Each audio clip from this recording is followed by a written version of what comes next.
So when I talk about trying to exercise a communication gift, in their mind, they would assume that I had a lot of people encouraging me about my communication. But as a female, most of my communication was discouraged. Could you be a little quieter? Could you talk a little less? Could you give us less feedback about what you think about that? Most of those things were considered bad qualities about me. And so part of what I've had to work on in my leadership is how to gain confidence and get practice learning how to communicate, whereas most men got lots of early affirmation and lots of early experiences. So just things like that you might listen fully without your own filter of experience and assumptions, and even ask, did anyone ever do this for you? Welcome to the Global Fringe podcast hosted by April Diaz. This is a show featuring leading voices from the fringe, mostly women and people of color who are on the journey to live and lead with wholeness. This season will guide you on your own journey towards wholeness in body, mind, and spirit in full partnership with men. It's time. Hey everybody, we're back. Welcome back to the Global Fringe, and I am so happy you've joined us for today. We are in the middle of this season where we are focusing on two really important things if we are going to live and lead well, and that is wholeness and partnership. That's where we're totally camping out on this season. What does it look like for us to be whole in our body, mind, and spirit? And what does it look like for us to partner better between men and women? And today's guest is Kadi Cole, and I'm so excited to have her on here. I want to tell you a little bit about Kadi. I have literally just met her, just saw her face in real life for the first time about 12 minutes ago. But I have known Kadi for a couple of years. We have several mutual friends, but she has spent the last 25 years studying leadership and organizational development. Her book is kind of focused on church leadership for women, but she has spent about half of her life and half of her current work right now in the corporate world. And so she's got this really beautiful mix of what does leadership development look like for women in the corporate sector and also in the church world. And so we're going to kind of just go back and forth in that conversation today of what does it look like for us to be spiritual leaders, people of faith, that are living and leading in all kinds of spaces, but want to do that well, particularly for women. So like I mentioned, she published a book earlier this year called Developing Female Leaders.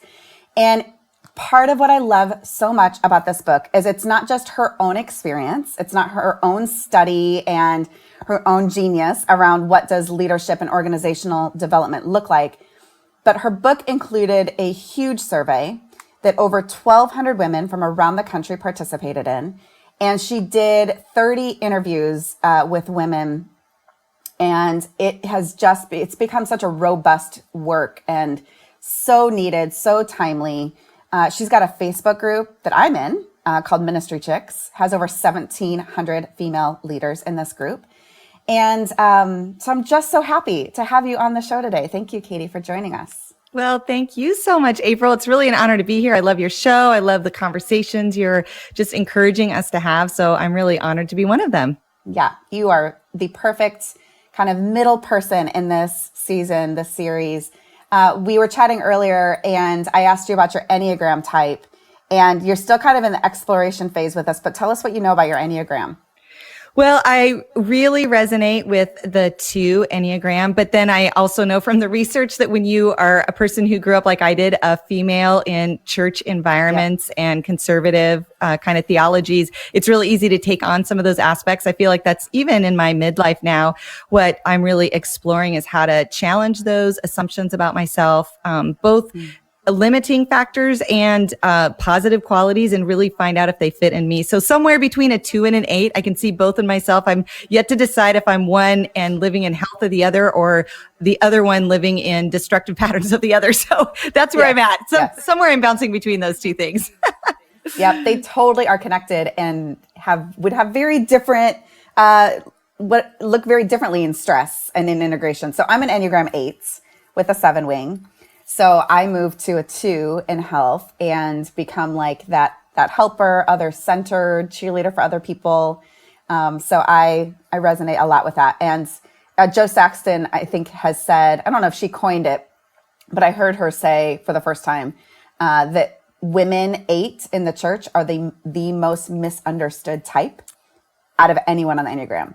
So I'm like, yeah, that sounds about right for me. Yeah, I feel pretty misunderstood. Pretty misunderstood at different points in life. Well, I think so. And I think that's partly why the book is resonating with so many people. And that's probably where even personally I'm leaning in my own sort of self-discovery, is giving more voice to the stronger side of my personality that you really do have to hold back a bit of to navigate the dynamics. And I think that's why, again, in the book, I'm writing from that perspective, and that's resonating with a whole group of women that have stronger giftings and aren't quite sure what to do with them in environments that aren't welcoming to that a lot of times.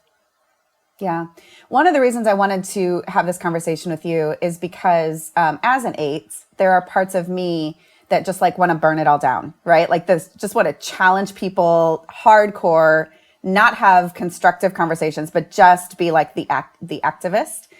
But bridge building is really the better way. And particularly between men and women, between, individuals and institutions like the church, how are we going to get from where we are right now to a better place and to where we need to be that's particularly more inclusive of women in leadership? And so I see you as a bridge builder, like using your gifts, your experience, your training to help move us to a better place.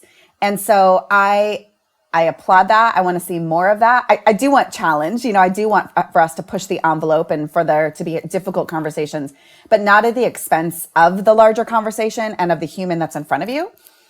So I want to start with you today because you talk about one word that would best describe what it's like to be a female leader. And that one word is confusing. And that both resonates with me and totally pisses me off. So I'm wondering if you could help us understand, like, what are the primary areas of confusion and why do you think that's the word? Yeah, I think that's been my experience also, is that there's just been moments where I've kind of stood, if I were a caricature in a cartoon, I'd have a big question mark over the top of my head, just going like, what just happened? Or what am I supposed to do with this situation? Or everyone else seems to be navigating this. Why am I questioning myself? And then I question the fact that I'm questioning. And so there's just sort of this ongoing confusion or tension or wondering. I think sometimes some of the literature talks about it as insecure or uncertain or unsure of yourself. I've never been uncertain of myself. I don't really consider myself an insecure person, but I do sometimes have a hard time navigating all the dynamics I'm picking up on in a given situation and trying to thread the needle to the win in it for me and for other people that, like you just said, honors others and respects what I'm a part of and wants to build the culture forward, but at the same time, be an advocate for myself or stand up for others in conversations that do feel like an emotional minefield and most people aren't interested in having. So when you put all those dynamics together, it does get a little confusing, especially if you have a brain that is at all oriented towards leadership.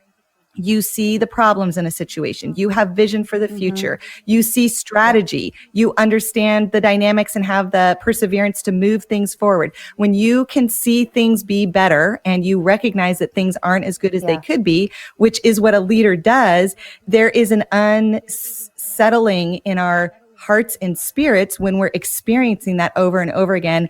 And then for women, oftentimes when we want to advocate for that, it's sort of dismissed or under-recognized. It's hard for many of the men that we work with who have had completely different experiences and are in that exact same meeting and have a totally different take on it to understand where we're coming from. And that for me was a big motivation of the book. I actually wrote it for men. It's not a book for women. It's a book for men who are knowing that this is an issue. They're married to a woman who has leadership gifts. They're raising a daughter who's coming of age, particularly in a Christian environment. And they're scratching their head going like, something's not adding up here, right? And I'm finally seeing it, but I don't get it. I recognize it's there, but I don't know what to do about it. I don't have words for it. I feel like I'm putting my foot in my mouth and making it worse when I'm trying to be helpful. And I felt such compassion for my guy friends, particularly who were pastors or men of faith who were trying to do a better job at this in their businesses or their homes or their church or their pastoral careers. And they felt like they were making it worse. And I just thought, gosh, if the few guys out there who I call the good guys, if the guys out there who who are recognizing or listening or want to make a difference, if they are feeling so ill-equipped that they're pulling back, we've got no hope of pushing it forward, because these are the guys who hold the keys. They have the authority, they have the resources, they have the voice and the influence. They're on the platform. We need these. We need to equip these guys to help us, not be mad at them because they misspoke or said, "Hey guys, how's everybody doing?" And we're like, "I'm a girl," blah blah. I feel that, but that's not helping us actually change the dynamics of the cultures we're trying to lead and make a difference in. Yeah, that's so good.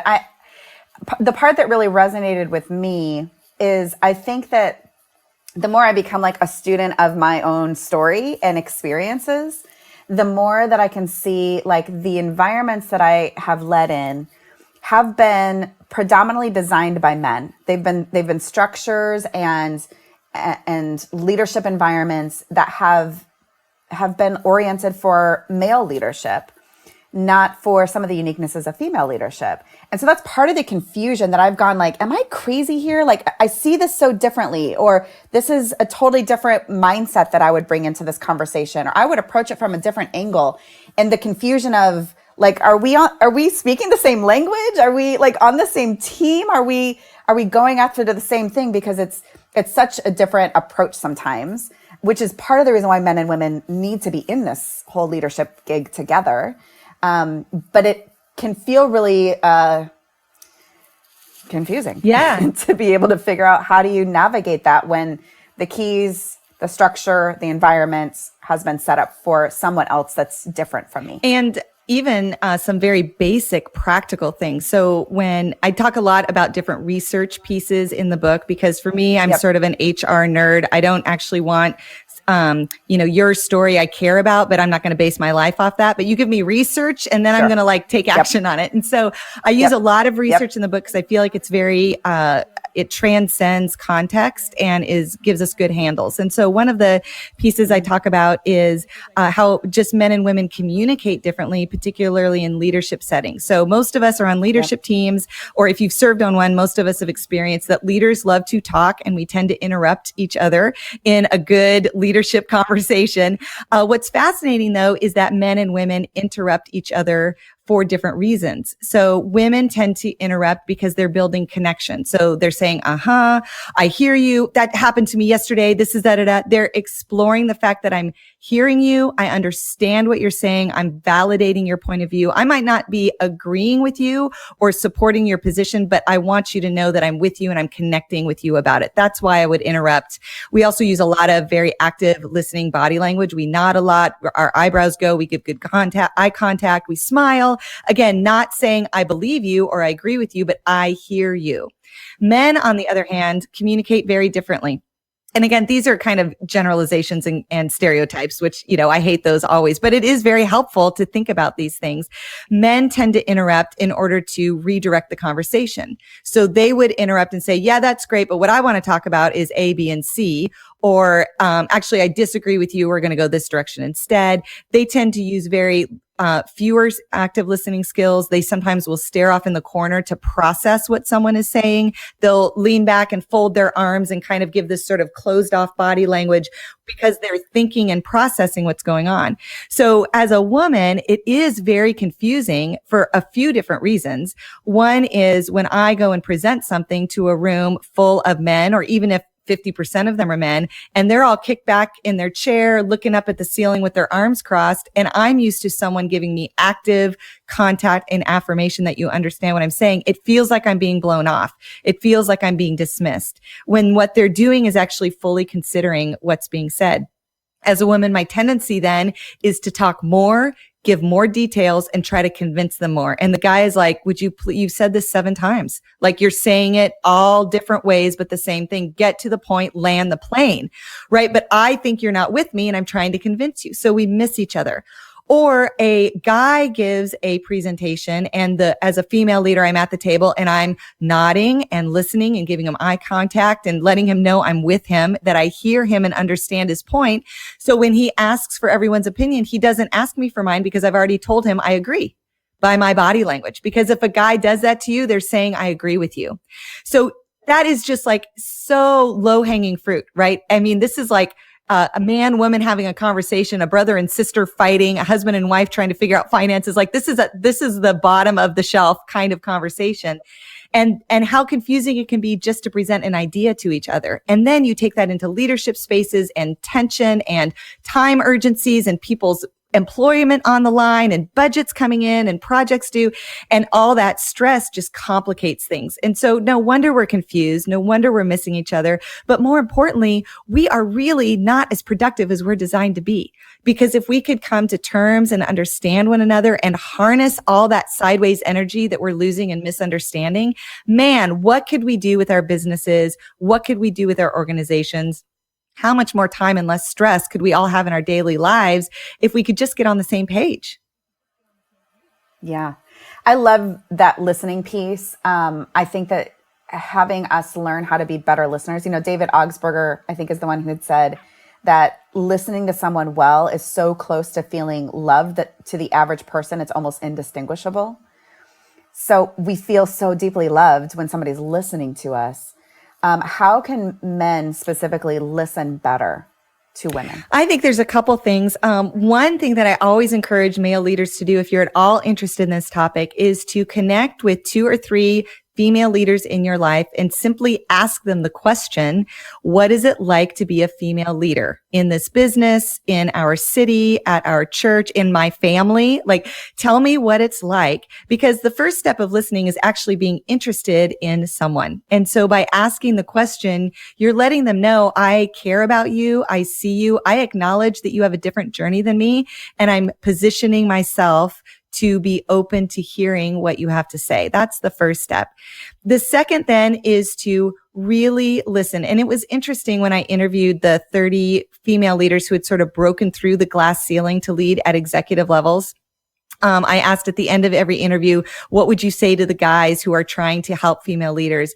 And many of them said, I would tell them to listen, really listen, when women are telling you about their story. And I thought it was so interesting that they felt the need to say it twice, that they should listen, really listen. And part of that I resonated with because I feel like there are some men who will hear me out for a moment, but there's 2 things to remember when you ask a woman this question. One is she's probably rarely talked about it before.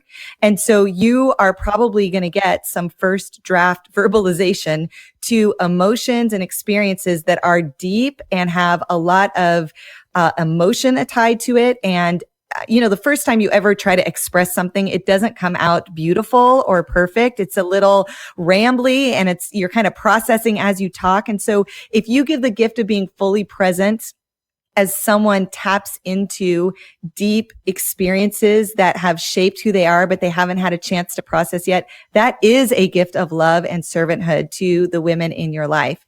But then the second piece is not only being fully present and giving space to go into the uncomfortable areas she's probably going to talk about, but to also try to let go of any of your own filters that will misinterpret what she's talking about.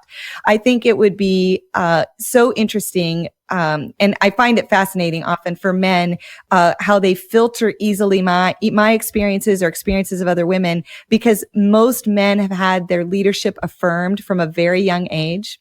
If they had an interest in pursuing something, they probably had people in their life that encouraged them to do that. In the church space, particularly, the number of pastors who had someone in their life, their senior pastor, their dad, a grandpa, the student minister, look at them at like 15 to 19 and say, get up on stage, you're preaching the message tonight. I mean, it's like, I would say of the people I know, it is at least the majority, if not 80 to 90% of the guys who are leading in ministry environments now had that kind of experience. I know no women. Well, that's not true. I met one online whose grandpa was a minister who believed in women preachers and knew she had a gift and she got to teach with him one time. But so when I talk about trying to exercise a communication gift, in their mind, they would assume that I had a lot of people encouraging me about my communication. But as a female, most of my communication was discouraged. Could you be a little quieter? Could you talk a little less? Could you give us less feedback about what you think about that? most of those things were considered bad qualities about me.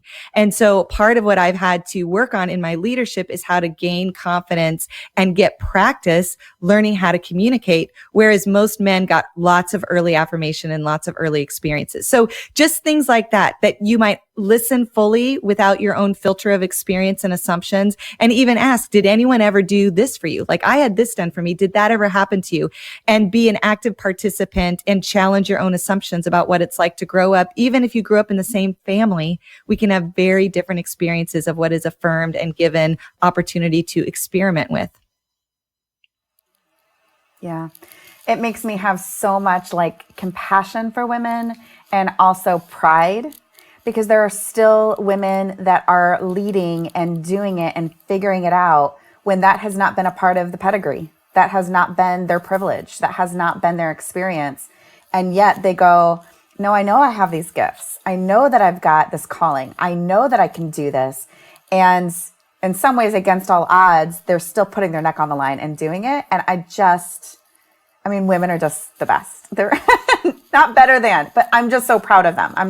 I'm so proud of us. Absolutely. Well, it's a comeback story, right? Like we hear of someone who grew up in poverty, who became a millionaire, or you found someone who had horrible parents and became this great family person, and parent. I just think, that is really that's the hope of humanity, right? Like, especially if you're a person of faith, it's like, there's something bigger. We have power to overcome what we've been dealt. Does not dictate our future. We get to choose who we get to be and what we get to explore. And the more, I think, aligned we become with knowing who we are and how we're gifted and our unique calling, and have the courage to lean into that, and by faith, explore who we're really made to be and not hide in the shadows of who other people tell us we should be. Those are steps of faith for all sorts of people. And we all have our own challenges to overcome. But when we hear those stories, it is so inspiring. And we are a part of, I believe, April, we're a part of the first generation of women who's had enough education and have enough resources to question the things that have been maybe cast upon us that are not accurate. Up until now, we've had a few breakthrough people, but we are more educated, have more income of personal ability, more direct ownership over home life and personal income at home, more choices about where we go and what we do and who we spend our time with than ever before. And so that freedom comes up, with that freedom comes opportunity. And there are so many women grabbing it, taking hold of it. And I'm excited. It's causing a pivot in our culture. It's changing the dynamic of the conversation. And for me, I feel like we've lived in patriarchy for long enough. I really want us to not go to the opposite extreme where we start male bashing and live in matriarchy as if that's the answer. When we look at what is really the best for our people, for our organizations, for our families, it really is about bringing the best of both into together. Together, I keep saying the future is together. To me, that's the vision that we want to start working towards. And when you come from a place of hurt and woundedness that you've been held back or shoved down or overlooked or passed over, it is really easy to be angry. And that anger can sometimes make us go from one extreme to the other. But if we could instead pursue this calling in freedom and in servanthood rather than anger, I think we'll find and meet each other in the middle where the real power and the real synergy is. Yes, I am 100% with you. What I have found myself saying a lot this year is the response to patriarchy is not matriarchy or even feminism. It's partnership. Yes. That's how it started in the garden. That is the intention of creation. That's who we've been designed and created to be, is partners in all spaces where there isn't hierarchy. There isn't like, I get the power and I get to tell you what to do. There is this relational connection where we fill and rule and reign and multiply the earth. And that's what I want to work towards. And that's why I have felt a connection with the work that you're doing, is because you want men to be better at what they're doing. And we want women to soar, to break through some of those glass ceilings. You also talk about a sticky floor.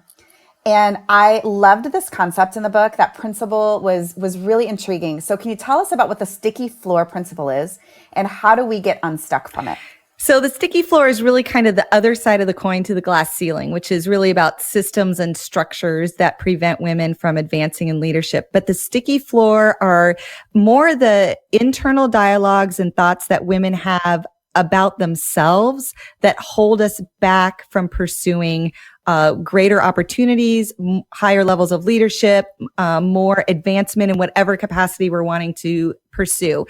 So the sticky floor tends to deal with things that, again, I think those on the outside looking in at women might use different language than I would, but there tends to be some things that really kind of hold us back. One of them, especially for female leaders, is a sense of perfectionism, that we feel like we have to be really excellent at something, that we have to nail it. We got to crush it. We got to be awesome to everybody all the time. And that kind of pressure and that kind of standard is so unrealistic. And I think especially as people of faith, it really is counter gospel if we feel like we have to deliver on everything all the time on our own. One of the research pieces in the book that I love to talk about, because I just feel it's so insightful and I resonate with it so much, is there was a study done on how men and women look at job descriptions. And when a guy looks at a job description, he tends to, if he feels confident of 60% of the aspects of the job description, he'll apply for the job. He figures he'll probably get it. He'll do awesome. He'll kind of fake it till he makes it, or call his dad and get help on something, or Google whatever. When a woman looks at a job description, however, she has to feel confident about every single piece on the job description, or she won't even apply. She takes herself out of the opportunity and deselects herself. And I think, oh my gosh, how many of us have these unrealistic standards that we're actually not even giving employers an opportunity to give us a job. We're choosing for them that we're not good enough when we could totally be the best candidate. Now, we might not be the best candidate, but the only way we'll know for sure is if we actually put our name in the hat. And so one of the things I try to encourage women is don't over measure yourself. Like I keep telling myself, like, I need to play like the guys. I'm tired of being stuck in these perfectionistic or high demand tendencies where I question myself. Instead, I've been really encouraged. And part of it is me reaching out to my guy friends, particularly now that I'm running in some business. I own my own business now. And so this is a whole new world for me. And to, what are you billing? How do you bill? What do you do when a guy does this? Like, there's this big contract. Would you go for this if you were me? And they're like, yeah, I would. And I'm like, oh, I'm like breaking into a sweat just looking the thing up on the internet, and I'm like, I have got to get better at this because, I may have not been given all the opportunities guys were given, but I am a full grown adult now. No one's going to stand before God and give an account for me and how I stewarded my gifts, but me. And so now that I'm aware of it, now that I have opportunity, I need to kind of break through my own sticky floor issues to overcome them and at least try. I think the parable of the talents is so telling because there is no one who tried and failed in that parable. There's only people who tried and exceeded their expectations, or someone who didn't try and got scolded for it.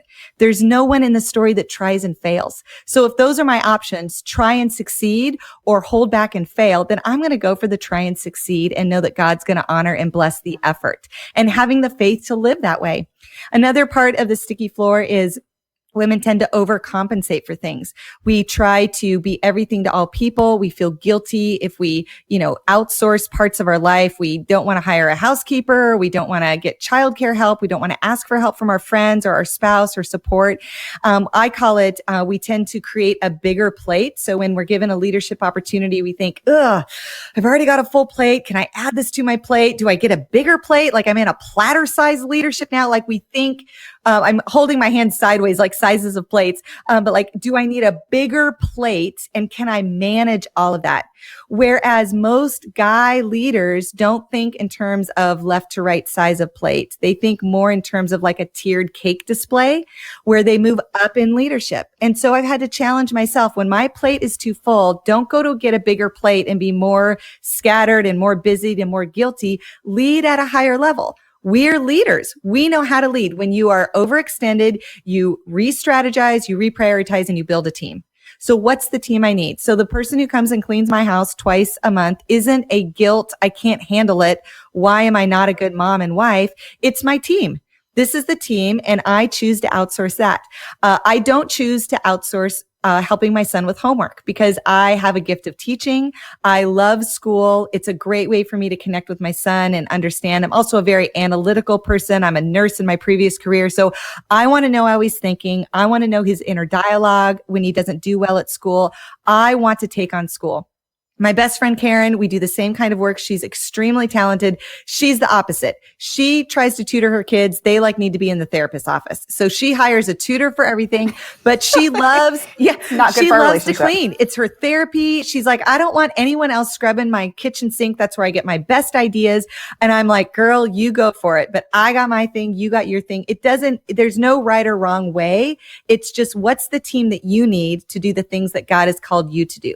Though that's how we overcome sticky floor thinking, is thinking outside the box, letting go of the things, knowing who we are and what we're gifted at, walking into that gifting. I can trust that if I'm a teacher and not a house cleaner, that's the mom that my son needs. And my friend Karen can trust that a clean house by their mom and a tutor is who her kids need because that's who God made her to be. That's the mom, he crafted her, and that's what those kids need.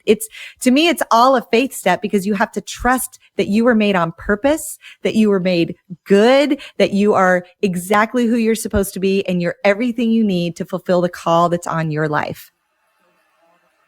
Yes. And I think within that, it speaks a lot to, this is not a copy-paste scenario, and you have to lead yourself. The coaching group that I lead for women in leadership, our focus, our theme, our mantra within it is you have to lead yourself to your best self. And so what is going to get you to your best self is different from me. And so I can't tell you what to do. I can't say these are the 5 things. There might be some principles or questions that are going to be similar for us to think through. But how you talked about your relationship with Karen, there is so much freedom there because one of the dark sides, I think, of women and our relationships is there can be a competitive nature and a judging of, well, you stay at home. Oh, you work. Oh, you work full time. Oh, you hire a tutor. There's those kinds of internal conversations that come out in our relationships that are destructive to us being the fullness of who we've been created to be. So know yourself and pay attention. I'm the same way about the cleaning deal. It is therapy for me. It gets my negative energy out. I love to work it out, but there are other things that are not good for me to do. And so to figure out who your team is and to build a team, especially when you've got space on your plate, especially when the stressors and the crises have not hit, to be mindful of who it is that you're going to put into your life, who are going to be the people in your kid's life, who's your therapist, who's your coach, who does your nails, whatever the thing is, but who are going to be the people on your team so that when you feel like you need to make a bigger plate or when the crisis hits, you can activate those people. Or when the opportunity comes, you're ready to take the step because you're right. You've led yourself well and you're anticipating more for yourself. There has to be a forward look that knows there's more and there's still things yet to come. Am I going to get ready? Do I trust myself and God enough to know that there could be something else out there? And isn't that what faithfulness is too? There's an exponential multiplying of your gifts and of your capacity. So preparing right now for what might come is part of the work of faithfulness. One of the things I talk about with female leaders a lot, especially when I'm invited to groups to talk to, a room full of them from the staff or at a conference or whatever, is I've started talking a lot more about prayerful imagination as a leader.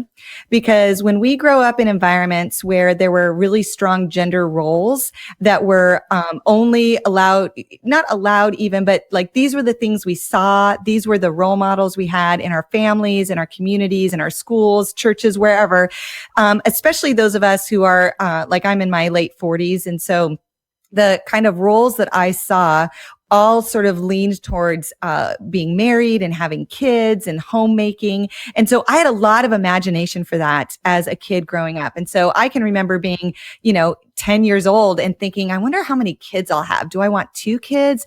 I think I could have 8 kids. And what if a couple of them were adopted? Ooh, and what if they were like from a mission trip? What if they were biracial? What if, like, how would I do that? What would I feel about that? Do I like adoption? I better find I better marry someone who's open to adopt. I mean, I had all these things going on in my head because yes. And it's imagining. Then I'm like, I better know how to cook for 8 people. And then if we have a birthday party, that's like 30 kids. How would I better have a big backyard? Like just all of these things. But when it came to leadership or career, I had zero imagination, like zero thoughts.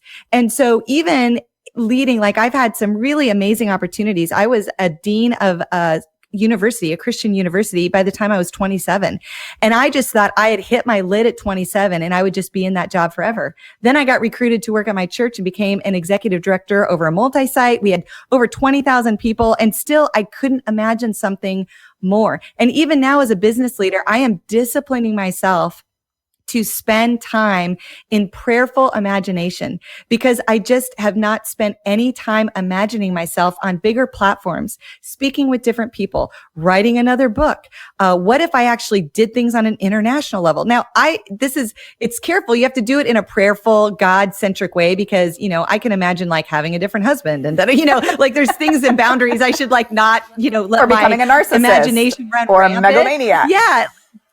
But what, this is not an agenda for God, but it's so curious to me that I have all this imagination for one side of my life and none for the other. So I almost feel like I'm in 3rd grade again, imagining myself, what if I got invited to speak at this kind of place? Or what if I got a 3-book deal? Oh my gosh, like that has never even been on my radar. And I don't even know that would happen, but this book has gone well. It's actually within the realm of possibility. I better give it some thought or they're going to knock. My sticky floor is going to kick in and I'm going to take myself out of the game and say no, because I have no ideas of what to do. And I will start from 0 at the moment of being asked rather than being like 80% of the way there and know that I'll figure out the last 20 as I go. That's how the guys roll. I want to be more like that. Okay, we could talk for so much longer, but I want to wrap up with one really specific and practical thought or question for you, because you talk in the book, and you can Google this; it's readily available. We've talked about the gender pay gap and how there is a disparity for women in leadership with their salary, with the opportunities that are given, with particularly for women of color. And so, like you write in your book. In America, women earn approximately 80 cents for every dollar that a man earns, which I have known that, but I didn't take this further of what that actually looks like over time. So you said that 20% gap adds up to more than $10,000 per year in median earnings. That means that the average female will lose $418,000 in a 40-year career compared with her male counterparts. And that gap is larger among higher paying jobs. And the gap is even greater for women of color. So for example, Hispanic women earn only 54 cents to every dollar. That makes my 8 like go wild. The injustice. I know, it's blood boiling. It makes me like simultaneously want to weep and like go bust down some doors. And so I have had conversations countless times with women about how we can advocate for our salaries specifically.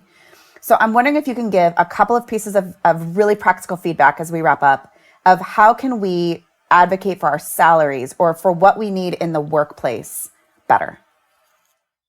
Yeah, there's a couple of things that make a big difference that I think women tend to forget to do is really do your research. Women tend to play cards when they ask for a raise. They're like, well, I'm a mom, or I've been here 5 years, or everyone really likes me, or I have good reviews. Those are all very passive statements. You want to do your research. How have you actually moved the bottom line? What is your actual impact to the organization? What would it cost to replace you? You have 5 years experience. You're networked with X number of people. You do these kinds of qualities of things. And then also research what are your male peers getting and compare it. It's illegal to pay you less. So the law is on your side, but you have to give some credence to it because no organization or company is knowingly breaking the law and opening themselves up for getting sued. So you have to bring to light new information to help them see it differently. And unless they're just Neanderthals, they're going to fix it either out of because they know it's wrong, or they don't want you to get sued. They don't want to be sued. And so do your research and find out what everyone's looking for or working for. Secondly, is to make sure you're looking at your whole salary package, not just your paycheck, because there are benefits, fringe benefits, retirement accounts, insurance things. Like a lot of times in the church space, I mean, I was very motivated because we're worse about this in the church than anywhere else. And I hate that with a passion. We should be the best at this. But in the church space, it's very common for women to have different levels of titles who do the same work. They get paid less, but they really get hit because they don't have the title pastor in their distinction. So they aren't licensed for ministry. So there are tax benefits. Many pastors get everyone on their family is covered on insurance, 17 of their children. But if you're a woman, you're paying every month $1,500, $1,800 to cover your kids on your insurance. So there's all sorts of packages, different retirement benefits. So make sure you're looking at all of that and then do a comparison salary in your region. I think sometimes we are too myopic. And we might actually be able to advocate not just for us, but for everyone else in our organization to make sure that we are getting good, equitable, fair payment for the places that we live. I live in South Florida, which is very expensive to live.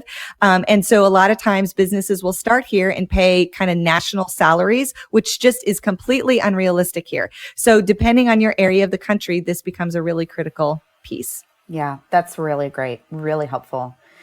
Thank you. Where can people of the world find you and track what you're doing and get involved in your work? Yes, I'm on social media at Kadi Cole, and that's spelled K-A-D as in dog, I as in igloo, C-O-L-E, which I just have to say, that's the way you remember it is, my given name is Catherine Diane, and my mom took K-A from Catherine and D-I from Diane. Oh, Isn't that so clever? I love that. I know. So I couldn't come up with something like that for my own kid, but yeah, Kadi Cole. And then my website is kadicole.com. And I've got things there for businesses. I'm working with a lot of leadership teams that are male-dominated and male-dominated industries working on women. And then we've got a few things rolling out for women, particularly around this issue of sticky floor. So if any of those things interest you or the other stuff I do in coaching and life planning, that's the place to find it.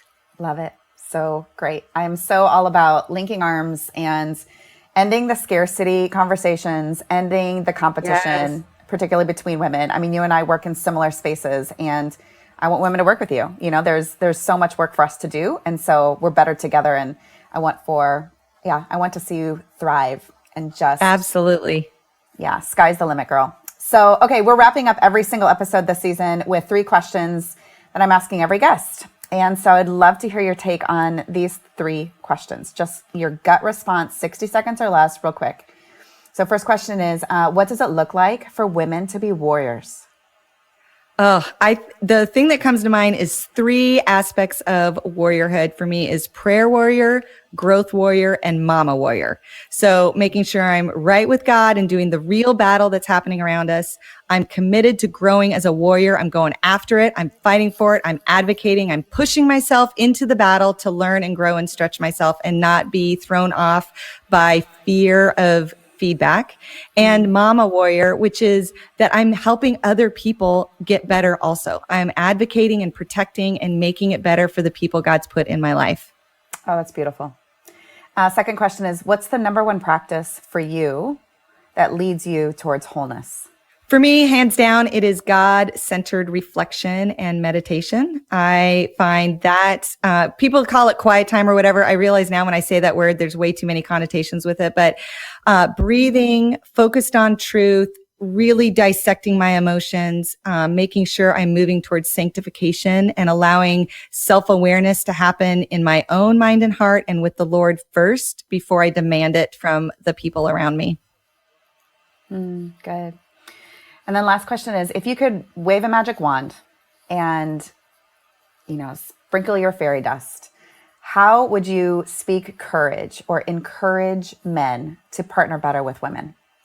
Oh gosh, there's so many things, but I think probably if men could do anything for the women in their lives, it would be to become comfortable holding space with the challenges women are facing. So many times, like in grief work, we often find that people who have not worked through their own grief can't sit with someone who's grieving. They can't hold space and just be present with them. And I find this for men, that a lot of them have their own elements of shame or feeling overlooked or feeling like they're not enough, their own version of the sticky floor, and they haven't had the opportunity or needed to deal with that the way women have had to. And so when a woman starts talking about these uncomfortable experiences, many men can't hold space for her struggle. It's too personal and it flares up too many things. And so I would encourage men, as you're helping the women in your life, to be in touch with your own journey, because you haven't come through seamlessly either. And so it's about how we get better together. It's about holding space for one another and appreciating each other's journey, no matter what that looks like, so that we can both bring our best selves to the table. Yes, and amen. I love it. Thank you, sister, for being on the show. I'm so grateful for your work. And this book is so helpful for women, I think, to find their stories, find themselves in the story, and to figure out how do they continue to move forward in their own leadership. But it is a gift to men who are trying to figure out how to do this better. And there are so many good guys, and they need some help. And so thank you for helping them. Well, thank you, April. Thanks for having me on the show. I just appreciate your role in the kingdom and all that you're doing. Thank you. Thank you for joining the Global Fringe. Help us spread the word by rating and reviewing and sharing with your people. If you're excited about this season, become a Patreon on Patreon for as little as $5 a month. Finally, be sure to subscribe so you don't miss a thing. Hey friends, do you love podcasts like the one you just listened to? Have you ever dreamed about having your own? Well, my name is Michael and I work for Truthwork Media. We believe that everyone has a story and every story deserves a podcast. Let us help you get started. Look us up at www.truthworkmedia.com, fill out our questionnaire, and I'll schedule a time to talk. It's really that easy. Truthwork Media. Everyone has a story. Yours needs a podcast.